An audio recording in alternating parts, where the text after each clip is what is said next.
Jambo langu la mwisho, ninaomba Wanaarusha, Wallace Karia, rais wa TFF, kwa unyenyekevu mkubwa asimame atupunge mkono, tupendane.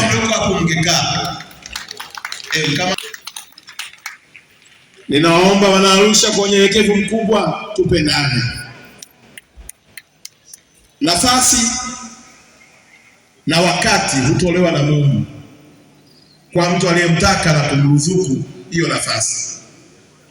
Tukipendana tukashikamana, Arusha utakuwa ni mji wa mfano, na ndani ya miaka hii mitano tutajenga mambo ambayo hayajawahi kuonekana kwenye historia ya taifa letu.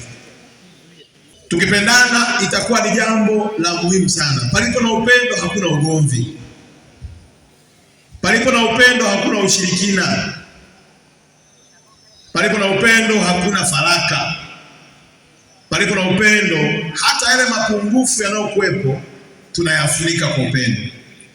Wewe angalia, leo tumekutana watu wa dhehebu na dini mbalimbali, makabila mbalimbali, lika tofauti.